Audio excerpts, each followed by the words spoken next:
ale przekazuję te takie techniczne informacje. So we are just on the way to start the third day of Audio Art Festival online. In fact, it was for 20 years online because we were webcasting, streaming. On the beginning of our stream adventure, the stream was audio only, but since a certain moment we extended to video also. But now it's one of the most natural environment we are living in, running art activity. So that's very great to be with you as a passive participant, but also as an active participants joining us through Zoom. The address, those necessary informations are available on the website of the festival. We are streaming on 3 platforms: Audio Art Festival website, also Studio for Electroacoustic Music. The Kraków Academy of Music has its own live broadcasting, and also on Facebook. So those 3 places have also access to the archive. So today we have a great performer, artist, and also lecturer from Louisville, originally from Bytom, but living for quite a long time in Louisville. Before Louisville it was Chicago. Krzysztof Wołek is with us. He is currently in Poland, but not in Kraków. But that's in fact not so important, since we are streaming and we are acting without a real audience. The audience is on the other side. So, Krzysztof, great to have you here. We are very happy to have you with us. And please explain the concept. Let's make a last sound check with that. And if everything is fine, then you can start. Hello, as you see, I am in fact in Poland, in Bytom, on the rooftops of Bytom with antennas in there. I would love to be in Krakow, but in given circumstances, I think it's just safer for everybody to be at home.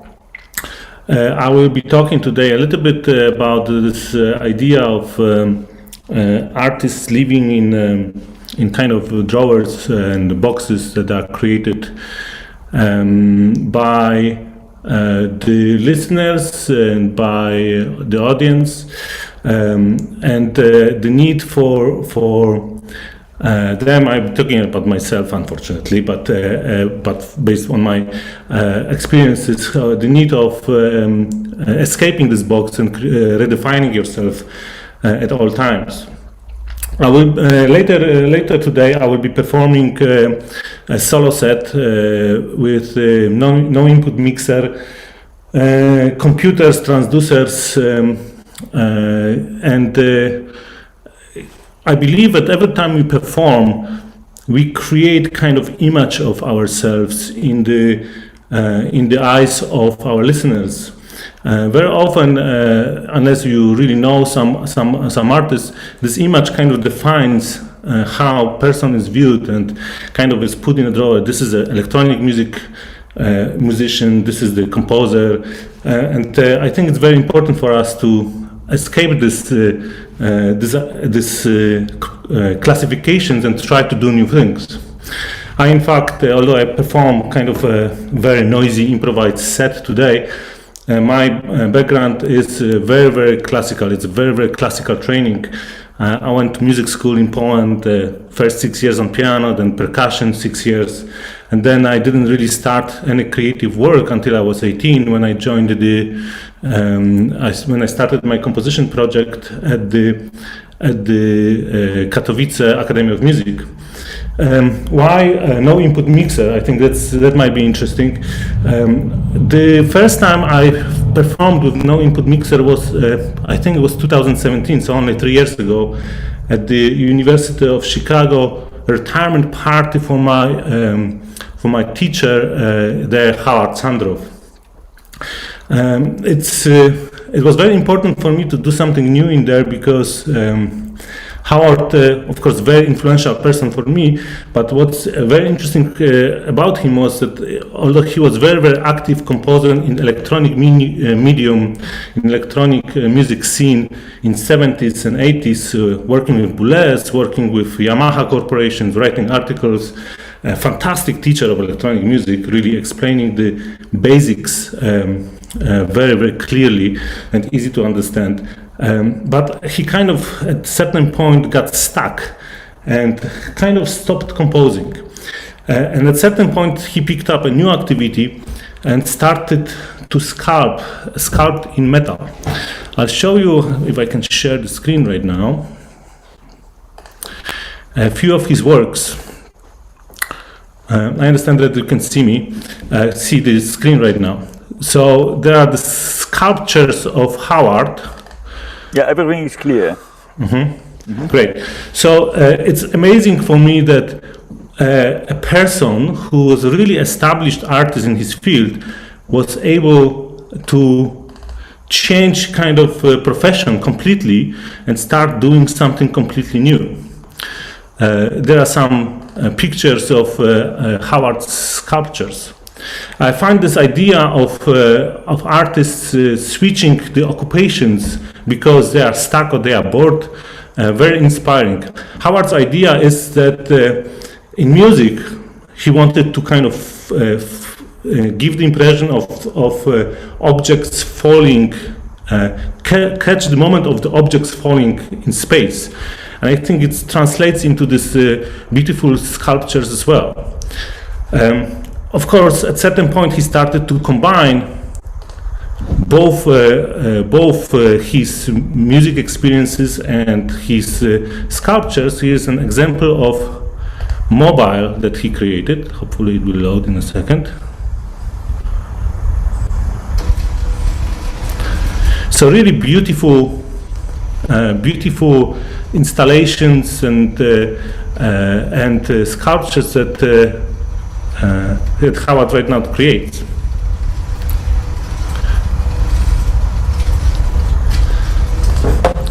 Let me just stop sharing the screen. After joining the Katowice Academy of Music, I really was training as a classical composer for 5 years. I was always kind of inspired and fascinated by the world of the electronic music. My first classes actually in electronic music were with Mateusz Bień, who is teaching right now in Krakow Academy of Music. My first kind of experiences peeking at the electronic music from this kind of far away were courses in Nażywo, where we had a guest famous Stein studio doing some presentations and projects, as well as some IRCAM courses that were taking place in Krakow that I participated in. And it was always very, very experience that was very unapproachable because I really didn't have the basic knowledge of electronics. There was, at that time, there was I think late 90s was very, very big problem with technology, access to it. I didn't really have great guidance. My first computer was maybe, I got first computer when I was 19, 20. So it was kind of, all of it was kind of scary for me.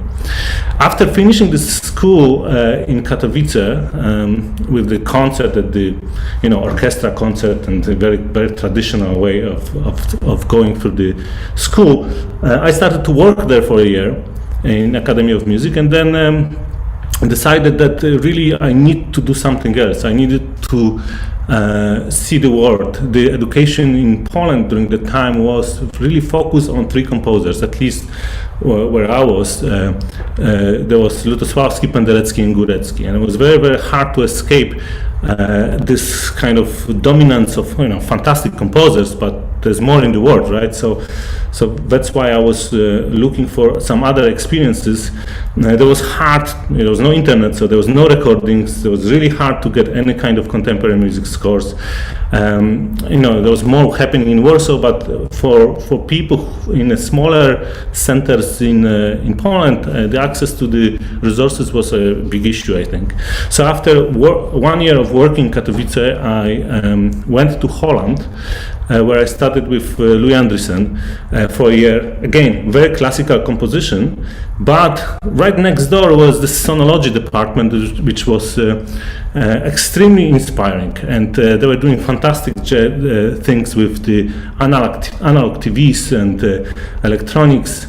Again, peeking at all of this from the distance for me, and trying to figure out how I can get started with doing this.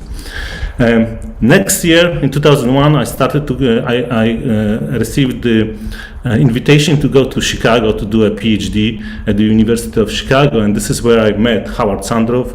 I studied still classical composition, but very quickly, because how Howard was teaching, and I was taking computer music classes. After 1 year, I became a computer music studio manager and learned a lot about electronics.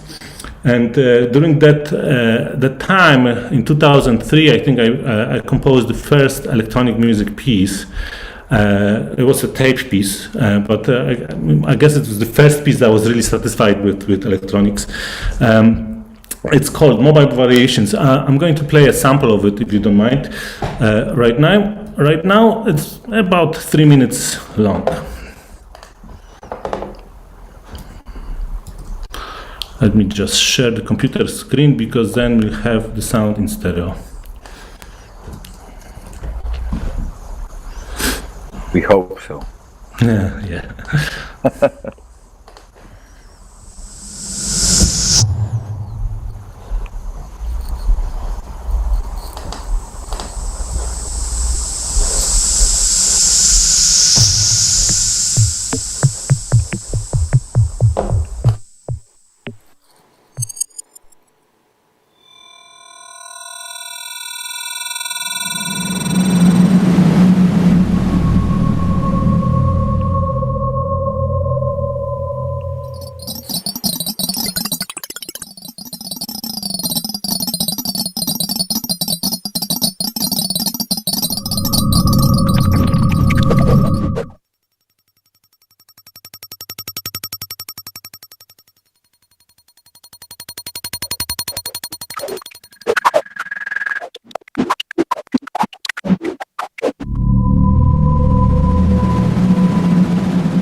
Just a sample, first 2 minutes of the, it's I think about a 9 minute long piece. Interesting for me was that all the sounds in this piece were created from scratch, so there was no recording used, and it was a challenge for me to create the piece with 2 years of experience in electronic music. It's a fixed media piece, of course. That was a busy time for me. At that time, I started to create some electronic music concerts of my own, I was invited by a friend in Bytom to create mixed media art concert in here in both in contemporary art gallery and in culture center in here. And this is the time when I met Marek Koniewski, because at one of the concerts I invited Marek, and I think since then we became very, very good friends and met many times at various artistic and non-artistic occasions. Marek was a very influential person for me, and I know also that for many other people, because of the way he looks at the art and his open-mindedness. But for me, these experiences of organizing concerts taught me a lot about the art world and how we can make things happen and not wait for others to do things for us. I think it's very important for artists right now to be good organizers at the same time. This concept were collaborations sometimes with the modern dance company that was active in Bytom back then, with various artists. I remember Kirnering and Rafał Mazur from Krakow were performing at this concert. Overall, very, very satisfying experience, and that taught me a lot. By the end of my studies in 2007, I started to create works that were more involved with both acoustic and electronic side of things. My PhD project was the piece called E pur si muove and yet it turns, for soprano, large ensemble, and electronics and video.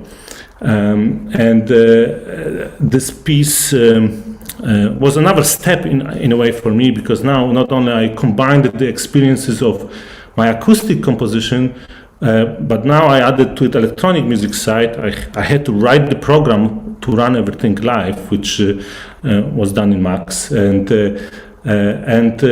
was performed in Chicago first, and then was quite successful with this piece. We had some performances during International Computer Music Conference, also another place which I was able to observe different approaches to art and different ways to create music, as well as the piece was also performed at the Warsaw Autumn Festival. Let's listen to a fragment of this piece, because of this combination. I think it's interesting because of this combination of the acoustic ensemble, soprano, and electronics.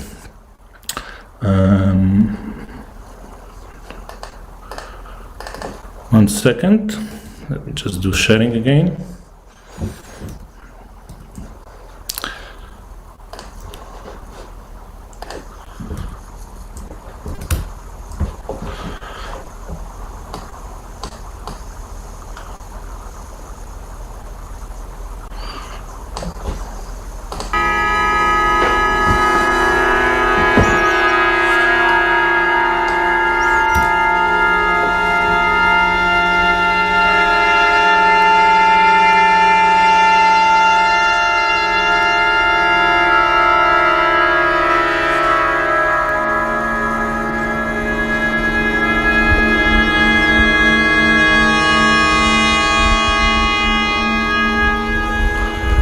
Sorry, maybe different fragment.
Maybe that's enough of this piece. I mean, this piece combines this acoustic and electronic music sounds, but most of the sounds that are played are triggered at the right moment, and they are actually fixed media samples. The minimum live kind of electronic aspects of the piece is the soprano turning her head with the 3 microphones around her, directed the sound to different sides of the concert hall, but really most of the electronic sounds that are created in this piece are actually fixed media pieces.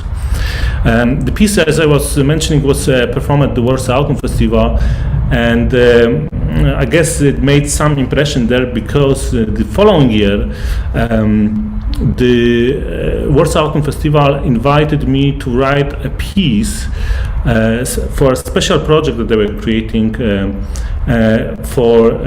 was a piece for soprano, flute, piano, and live electronics. And in this project, live electronics were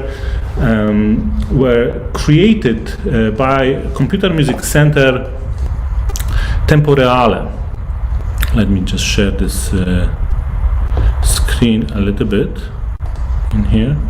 Tempo Reale. This is a studio that is maybe not as known as some of the biggest names in electronic music like IRCAM, but these guys are incredible. The studio itself was started by Luciano Berio, and they are specializing in creating the sound for live performance, in which the electronics are mixed with the live performance. The result of this collaboration was a piece, Un Claro de Tiempo, and this is the first piece of mine in which I truly employ live electronics. The sound of the acoustic instrument is indeed processed by the computer and then distributed live to the live specialization. This collaboration became very, very important for me in the following years. We did several projects together. Let me just play a sample of this piece, 3-minute long sample, second movement, in which is based on the Salvador Dali's painting of the melting clocks.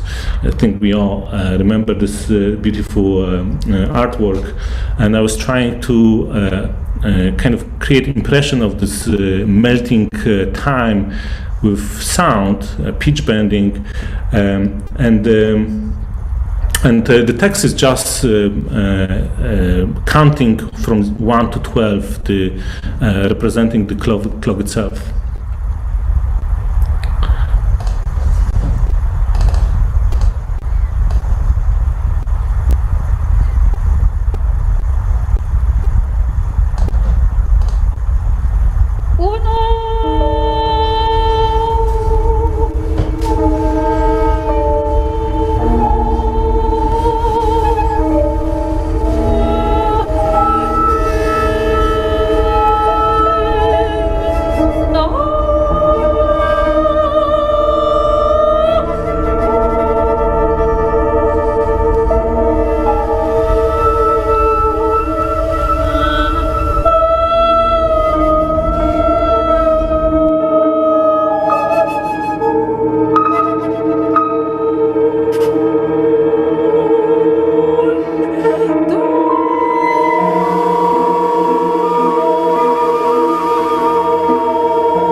So as I was mentioning, this collaboration with Tempo Reale was extremely important for me for a couple of reasons. First of all, I don't think there's a better way to learn electronics and how to do electronics than collaborating with people who do it at the top level. Thanks to analyzing the work that we did and patches that they created to run this piece, I learned a tremendous amount of how to do this kind of project myself. Second of all, because the friendship that we created, and I think this is the kind of second theme of this talk, this new activities lead to new meeting new people, and this meeting new people lead to new projects. Just as working with Marek Kołoniewski in early 2000s created a lot of opportunities for me and a lot of opportunities for collaboration. Working with Tempo Reale in 2008 created opportunities to create another project in 2009 with Sinfonietta Ensemble and Live Electronics. In this project, the sound of the ensemble was analyzed with the microphone, and the analysis was influencing the live electronic aspect of the piece. The piece was called Elements. A few years later, in 2017, I was lucky enough to have a commission from the NOSP Symphony Orchestra, and I asked Tempo Reale to collaborate with me on this piece too, and the piece was kind of a connection between the orchestra and the architecture of the newly constructed concert hall in NOSP, and there was no way I would be able to pull the project like that myself with the 48 microphones running and a lot of processing, multi-channel system. Finally, in 2017, we performed together an improvisation set at the Warsaw Autumn Festival. So this collaboration with them continues throughout the years, and is resulting in new opportunities, new projects that we create together. When I finished the studies in 2007, of course, like everybody who finishes the studies in art, I was a little bit in in unknown territory.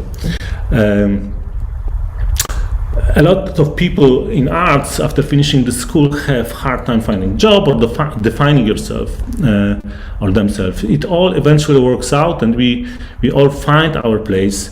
But having a lot of interest and refusing to be put in a box which says he's a composer of acoustic music or electronic musician, a flautist or sound engineer, certainly can help find the way out of this position. Eventually, we all figure out some activities very often related to arts. At this time, I had the experiences as an acoustic composer.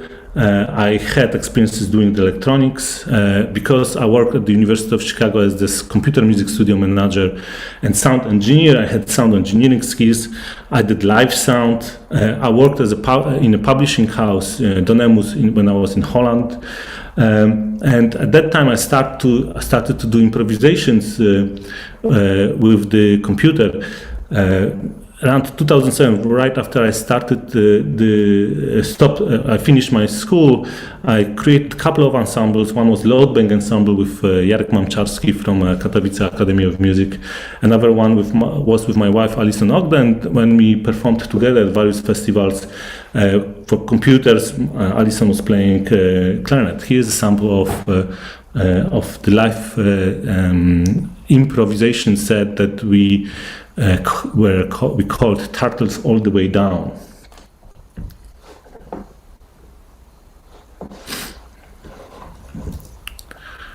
Computer share screen.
Beginnings of the improvisation for me were the small ensembles. When I listen to these examples, I think there's no doubt that there's certain musicality in them, but there's at the same time a lot of cliches that electronic musicians would employ, I believe.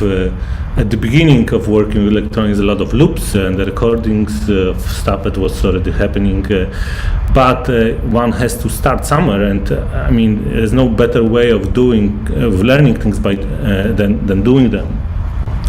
I guess all these activities that I was involved in helped me secure a job at the University of Louisville. I love teaching. I love my relationship with the students, in which I can share some of my experiences and have the opportunity to create collaborations between faculty or between students themselves, and sometimes in some occasions to actually collaborate with students myself.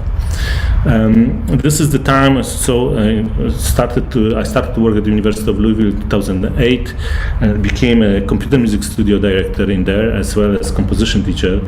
Here's the project that I created together with Zach Thomas, who was my student, first undergraduate and then master's students during the time. Eventually he went and did PhD at the North Texas University, and currently he's working as the director of the Score Follower, the YouTube channel which presents contemporary music with scores, and as well as very much involved in work with electronics and new media.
Yes, so that's another area that I started to be involved with, kind of installation work. A few words about this project. It was just a virtual room that we created with the bouncing balls in the first version, various objects in the second version, in which we used the Kinect controller to track the movement of people who were interacting with the installation, and they were able to hit the balls and create various sounds. It was all specialized in such a way that using ambisonic sounds, in which the balls that were bouncing the room, the localization was actually happening in real life. We did two different versions of this installation, presented in various festivals. In general, my students in Louisville come from various backgrounds and various programs. We have composers, performers, and I always strongly encourage them not to be afraid to do things that are not comfortable at the beginning. They can, I believe, I always tell them that they can learn anything that they want if they put their head into it. Very much encourage them to experiment with different areas. If they are performers, I encourage them to learn how to work with microphones, how to improvise. If I talk to sound engineers, I encourage them to work on some composition project or electronic music compositions. If they are composers, I encourage them to perform or to work with electronics. It always makes people better artists in their own field and open new avenues and new unexpected opportunities. And what's the most maybe important is that it prevents them and artists in general, I believe, from being bored. I was always inspired by people like Harald Sandrow, who was able to switch the occupations, but at the same time I'm very much inspired by people like Brett Dean, for example, or Bartosz Sikorski, who had the jobs with the fantastic orchestras. One was working with Berliner Philharmonikers as a violist and became a composer. Bartosz Sikorski is a bass player in Vienna Philharmonics, and he picked up being a new media artist and visual artist. Howard Sandrow is another great example, but even Marek Hołniewski, who is, I believe, organist and a composer, and is involved in so many areas that it's hard to mention them. So for me, that was certainly a formula that worked. It led to a lot of opportunities. Here's an example of how my improvisation evolved from just very simple setup to working with multiple musicians. This is the performance again with Tempo Reale from the Warsaw Autumn Festival in 2017. The project is called the LFO, and people involved were really one of the best improvisers in Poland and in Tempo Reale. Michał Gruczyński clarinet, Hubert Zelmer on percussion, Marcin Krzyżanowski, who I believe we'll see later today, on cello, and Francesco Canavese on electric guitar, and sound specialization was done by Damiano Meaci from Tempo Reale, and conductor was Francesco Giomi, director of Tempo Reale.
So yes, the improvisation kind of changed over the years for me quite a lot, from being just a person who processed the signal and sound of the others to be able to play completely independently. Today's set later on will be involving no input mixer, as I said, and everything that is created in a live setting. Maybe the final project that I share with you today was the one that I did last year with Erika Filmek and Roderick Coover, which is a fragment of the VR film.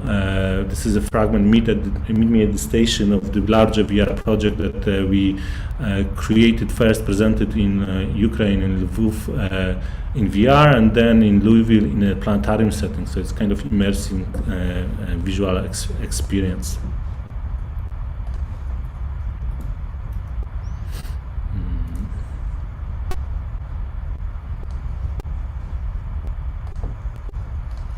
I'm not sure how well the film is going to run over Zoom.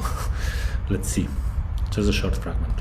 Chronophobe, allegrophobe, Tonic suffers the anxieties of being late.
Yes, I'm sure it's not really coming through on Zoom very well because of the the image latency.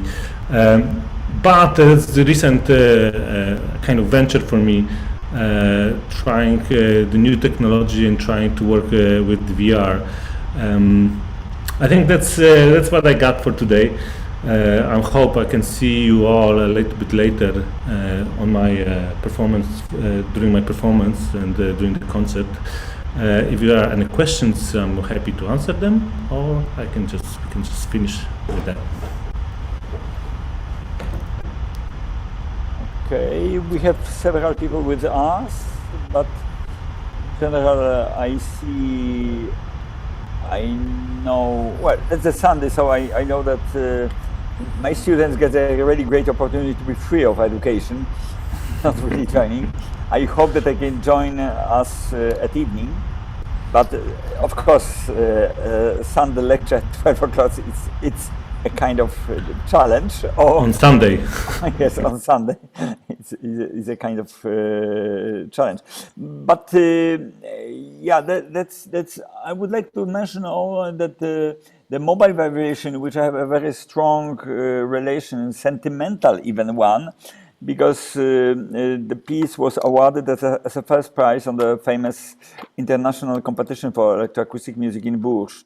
And that was really like a message in certain moment, like on Euro, on football matches, we are looking for in our environment to get the first prize in this competition is a very top, because there were like 800 selections all over the world. So I think this is the point to understand. And when the very one piece is selected as a first, it is very difficult. It's very difficult for me to understand it too.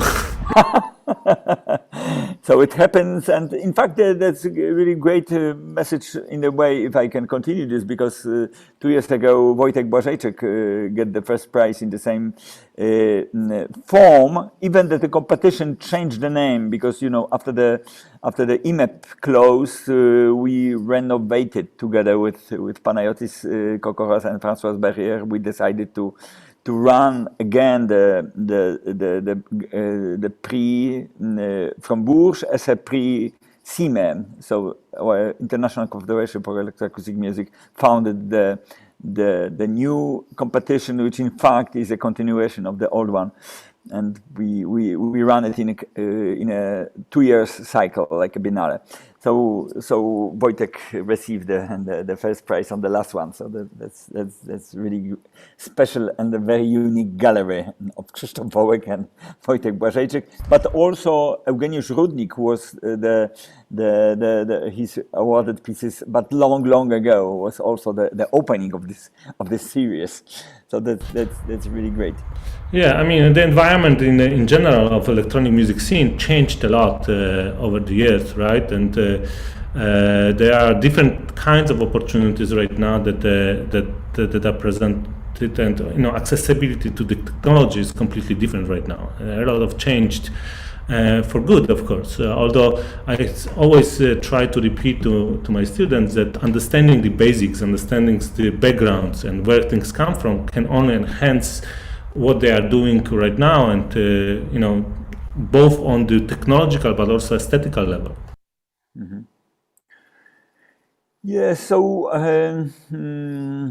that's a long series, especially when we start to put this activity, for example, inside a sound art environment, or for me in the beginning of 90s, starting the audio art, I was explaining that the electroacoustic music scene is part of this. In fact, and for me, it was also quite important to keep the very close and strong relation between the environment of those. So we keep this electroacoustic marathon also in the middle of the festival. So this year also on Thursday we have the CIME, PSEME, SME, Group Labs Invites. That's the series of different organizations, different references connected, merged together in one long event. We are in charge of loading them. Like I'm provoking a little bit, because several years ago we've got the best result, like 5 hours long concert. I dream to have it longer even, so I'm getting a kind of longer pieces now than so, which is also very very nice approach, to this large repertoire. It's interesting, especially right now, because I understand that it's going to be online. So even easier to check in and check out for the injection of electronic music, right? Yeah, you can come and you can live. You can come and live. You can announce some breaks.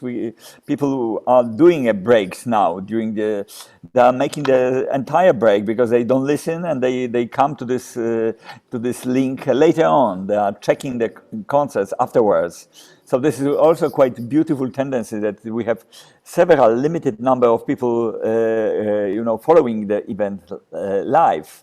But then the number of them is growing, longer. So that's quite interesting to follow and to observe this kind of change, the rise of the.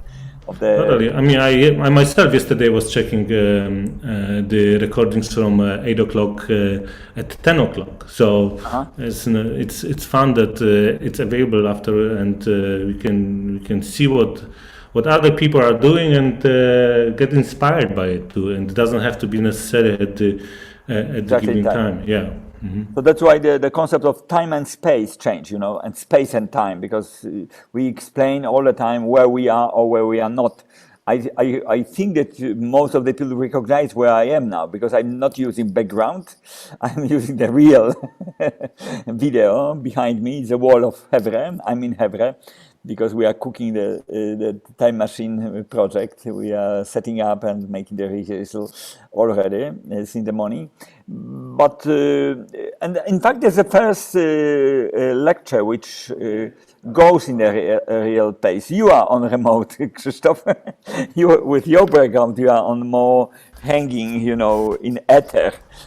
Looking at the pictures of Hebre, I'm just, I would love to be there. It looks like a fantastic place to perform, maybe in the future. Yeah, I hope that in the near future. So during your show, we can put you on the real background. So you as a performer, you will be like a background. That's I think a good idea.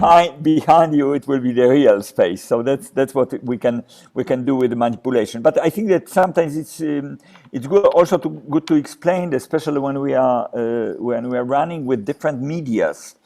Well, especially when we are working with the invisible media like a music, which is a sonic art for our ears mainly. So this is a very special aspect in general, of acousmatic aesthetic. One of them, of course, but announcing or touching the space is a very special deal. Of course, we are not happy that we cannot invite people inside.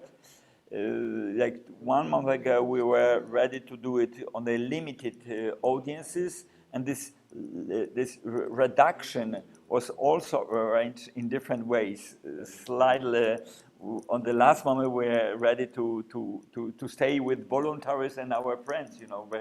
My students, for example. But then we decided to make this drastic, not because of official announcement, because we are protected enough. We don't need to get instructions all the time, to get this stupid, announcement that's dangerous, because we knew it much more before. Okay, so somebody is following us people, the people which are thinking in a normal way. I'm not talking about sophistication. I'm talking about the very basic level of our life consideration. We know what is the danger and where is the danger, and we are really pissed off about the other dangers which are coming. So that's why we are very much concerned about, and we try to protect our festival. And also its independence. I think this is very important to understand that the process of devaluation of different values are now drastic at the moment. And the way we are completely mixed up in this chaotic real environment is a special danger, which comes to people's minds, and then we are in trouble. So that's right. I mean, I just say that first of all, thanks a lot for inviting me, of course. And I was ready to go. And we were on Wednesday. We thought that I'm going to be coming right from Bytom to Krakow. But I think it's important to do things in a safe way, if it's only possible, of course. And I'm glad that we can make things happen. Even if it's not, even if we are in the situation that we are, I think it's very important that we can continue working, and it's much easier for the festival like that to disappear than to come back, right? Yeah, that's a very dangerous decision when you stop doing or you postpone it, because then you have there's a big risk really to leave it, the story. Well, in fact, we are okay in general, because we are supported in a very limited way, so it's still a support. I'm ready to run the festival without support for a long time. I remember the one festival, I think there was a 5th edition of the festival when we didn't get any support, and then we got the support from Mondrian Foundation only for one project. So I announced, well, one concert festival is a beautiful idea.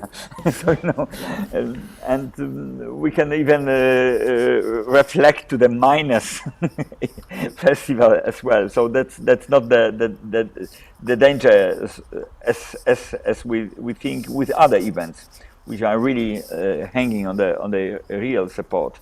especially the orchestras, the opera, the big events are really in trouble now. So That's right. So we are okay with that, because in many cases we have this very familiar personal background around, and there's a network of accepting people more than institutions. So that's very important to understand. So sometimes when somebody try to explain me the structure of the institution, I said, well, but the institution is built up by the people, so the people are most important, not the priority of the institution. So that's also quite important to understand, especially now. Right. Thank you.